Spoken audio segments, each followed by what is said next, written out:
Delhi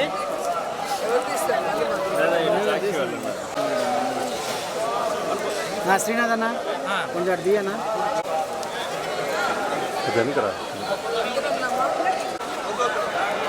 phone ఎత్తురాదు కాశీకి వెళ్ళిపోతున్నారు లోగా తీయండి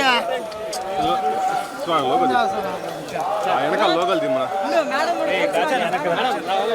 కలిసి వచ్చాము నువ్వు అయిపోయినా మేడంతో పాటు వస్తున్నావా వెనకరా వైరు ఒకటి మనం కొంచెం చూడండి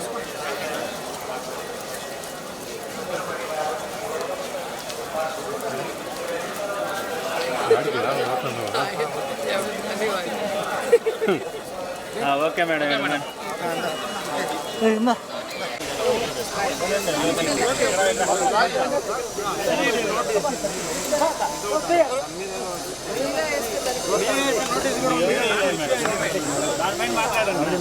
ఆంధ్రప్రదేశ్లో ఆడపిల్లలకి రక్షణ గురించి ఆలోచిస్తే చాలా బాధాకరంగా ఉంది. ఎందుకంటే ఎక్కడ చూసినా రేపులు, మర్డర్లు అండ్ ఆడపిల్లల కాలేజీ బాత్రూమ్స్లో హిడెన్ కెమెరాలు పెట్టి ఏ విధంగా పైశాచిక ఆనందం పొందుతున్నారో మనం చూస్తున్నాం. ఈరోజు నేరస్తులకి ఇంత ధైర్యం వచ్చింది అంటే దానికి ఈ ప్రభుత్వం సిగ్గుపడాలి. ఎందుకంటే గతంలో జగన్మోహన్ రెడ్డి గారి ప్రభుత్వంలో ఒక తప్పు జరగాలి అంటే ఎంత భయం ఉండేదో మీకు అందరికీ తెలుసు. సో ఎవరైనా కూడా దిశ యాప్ని యూజ్ చేయకుండా ఏదైనా అఘాయిత్యానికి అమ్మాయి లోబడితే 24 గంటల లోపల నేరస్తుల్ని అరెస్ట్ చేసి వారిని శిక్షించే విధంగా చట్టాలని కఠినతరం చేశారు. కాబట్టే ఆ రోజుల్లో ముచ్చుమరి లాంటి ఘటనలు జరగటం అనేది మనం చూసుండం. నిజంగా చాలా బాధాకరం. ఒక 9 ఏళ్ల అమ్మాయిని రేప్ చేసి చంపేసి ముక్కలు ముక్కలు చేసేశారు. 60 రోజులు అవుతున్న అమ్మాయి శవాన్ని కూడా ఇంతవరకు తీసుకురాలేకపోయారు. అసలు ఆ కుటుంబాన్ని పరామర్శించడానికి సీఎం గారు కానీ హోంమంత్రి గారు కానీ వెళ్ళలేదు అంటే కారణం ఏంటో నాకైతే అర్థం కాలేదు. ఎందుకంటే మదనపల్లిలో ఫైల్స్ దగ్ధమయ్యాయి అనగానే డీజీపీ గారిని స్పెషల్ ఫ్లైట్లో పంపించిన వాళ్ళు ఎందుకు ముచ్చుమరికి స్పెషల్ ఫ్లైట్లో డీజీపీ గారిని కానీ లేదా సంబంధిత మంత్రి గారిని ఎందుకు పంపించలేదో నాకు అర్థం కాలేదు. అలాగే నిన్న పేపర్లో చూశాను, గుడ్లవల్లేరు కాలేజీలో బాత్రూమ్స్లో హిడెన్ కెమెరాలు పెట్టారని పిల్లలు వచ్చి ఆడపిల్లలు చెప్తే అసలు అక్కడ ఏం జరగలేదని ఎస్పీ గారు చెప్పడం చాలా దురదృష్టకరం.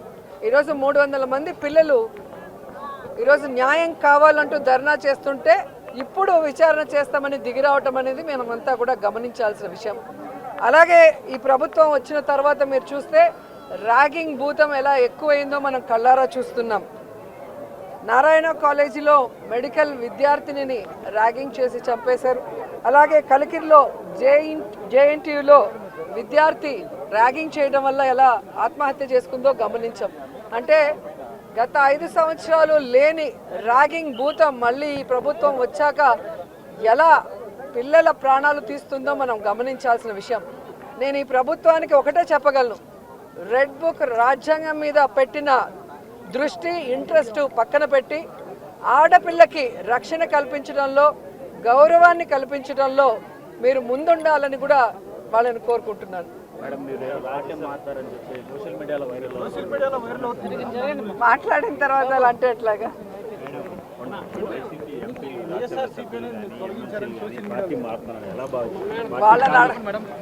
వాళ్ళని అడగాలి సార్, వెళ్తున్న వాళ్ళని అడగాలి. ఇది ఈరోజు కాదు, గతంలో కూడా జగన్మోహన్ రెడ్డి గారి ప్రభుత్వం అపోజిషన్లో ఉన్నప్పుడు 2014 to 19 కూడా ఇలాగ చాలామంది మారారు.